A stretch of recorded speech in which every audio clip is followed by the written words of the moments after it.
Good morning, students. Welcome to the class. Our chapter is the best Christmas present in the world. In the previous class, we have studied that author saw a roll-top desk in a junk shop in a Bridgeport. He saw it and brought it home. He started work on it at Christmas Eve. Now we will continue. First, we will read the hard words. For pulled out, pull something outward, किसी चीज़ को बाहर खींचना. Stuck fast, shut tight, कोई चीज़ tightly बंद हो गई हो. Flu, moved suddenly, अचानक से उड़ जाना. ड्रॉवर, स्लाइडिंग बॉक्सेस इन अ टेबल और शेल्फ, किसी टेबल या शेल्फ के साइड में जो छोटी छोटी बॉक्सेस वाली ड्रॉवर होती है वो drawer. Veneer, a thin layer of plastic or wood to decorate the surface of furniture, किसी फर्नीचर के ऊपर सजावट के लिए लगाई गई प्लास्टिक या लकड़ी की coating. Taken their toll on, damage, नुकसान करना. स्टक, गॉट, जैम्ड, जाम हो जाना, जम जाना. ब्रूट फोर्स, स्ट्रॉन्ग फोर्स, ताकत लगाना या जोर देना. स्ट्रक, हिट, मार. रिवील, शो, बताना. शैलो, लेस डीप, कम गहरा. अंडरनीथ, वर्टिकली बिलो समथिंग, किसी के नीचे छुपा हुआ. शेकी, ट्रैम्बलिंग, कपकपाता हुआ या हिलता हुआ. Buried, buried, here put along with dead body, यहाँ पर बरीड का मतलब है कि डेड बॉडी के साथ दफनाना या गाड़ना. Curiosity, strong desire to know about something, जिज्ञासा, किसी चीज़ के बारे में जानने की चाहत, तेज चाहत. स्क्रैपलेस, मोरालिटी और feeling that makes you hesitate to do something wrong, वो भावना जो आपको एक हिचकिचाहट होती है जिसमें गलत काम करने की न करने, ये गलत है या नहीं है ये सोच की जो भावना होती है वो. Now we will continue. I remove the roll top completely and pulled out the drawers. The veneer had lifted almost everywhere. It looked like water damage to me. Both fire and water had clearly taken their role on this desk. Author, I means author यहाँ बता रहा है कि उसने role top desk का role top निकाल दिया, खींच कर पुल्ड करके, और ड्रॉवर्स को दोनों को खींच करके बाहर निकाला. और उसकी जो वेनीर, उसकी जो ऊपरी परत थी उसको भी उसने हर तरफ से निकाल दिया. तो उसने देखा कि टेबल जो है पानी की वजह से थोड़ा उसको टेबल को नुकसान हुआ था. दोनों ही, आग और पानी की दोनों ने मिलकर उस डेस्क की हालत बुरी कर रखी थी. The last drawer was, I struck it sharply, the last drawer was stuck fast, जो आखिरी अंतिम जो ड्रॉवर था वो जाम हो चुका था. I tried all I could to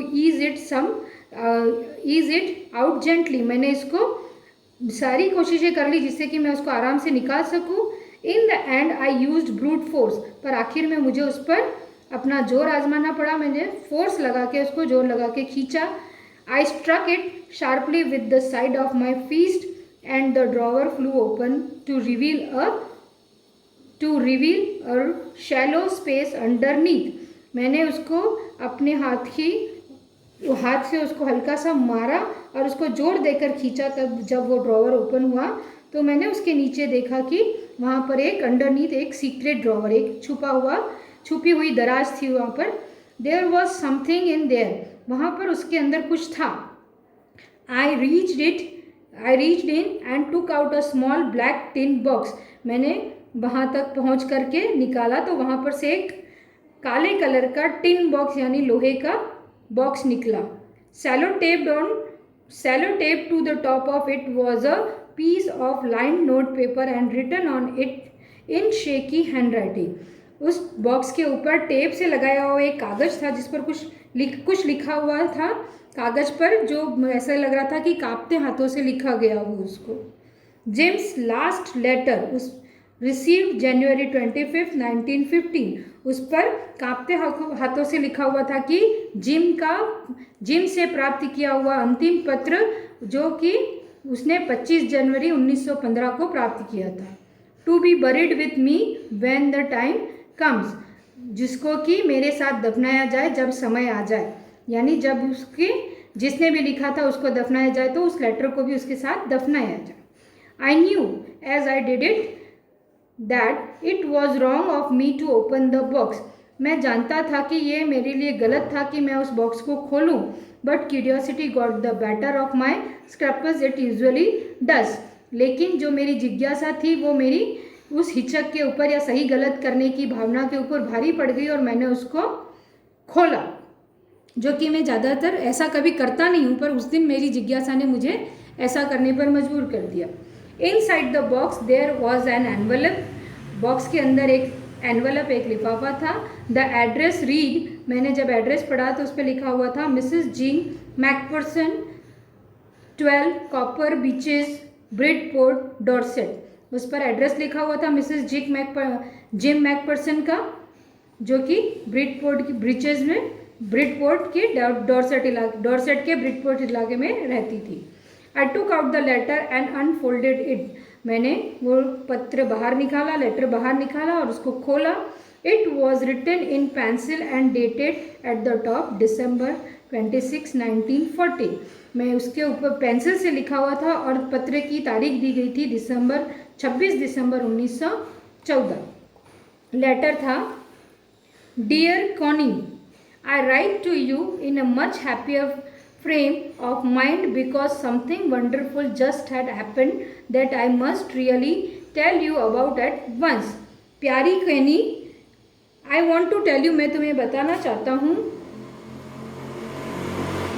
happier frame of mind, बहुत खुशी से, मैं अपनी खुशी वाले माहौल में, अपने खुशी वाले दिल से मैं तुमको बताना चाहता हूँ। मैं बहुत खुश हूँ क्योंकि मैंने एक बहुत ही वंडरफुल, एक आश्चर्यजनक और बहुत ही खुशी वाली घटना है जो मैं तुम्हें उसके साथ, तुम्हारे साथ बांटना चाहता हूँ। Tell you about at once, मैं तुम्हें बताना चाहता हूँ। We were all standing to in our trenches yesterday morning, कल सुबह हम सब अपने ट्रेंचेस, मतलब एक वो जहाँ लड़ाई के मैदान में बंकर जैसे बनाए जाते हैं गड्ढा खोद कर, उसको बोलते हैं ट्रेंचेस।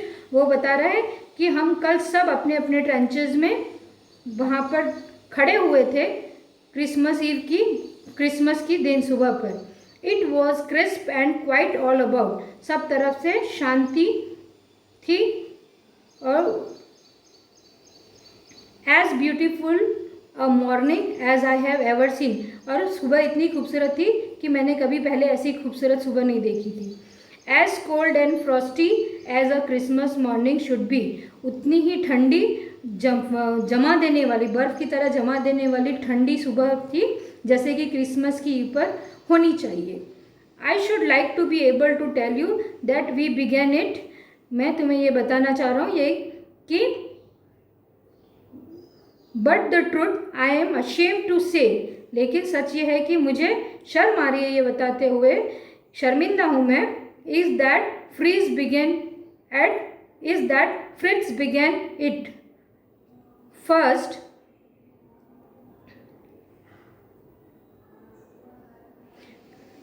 काश मैं ये तुम्हें बता पाता कि मैंने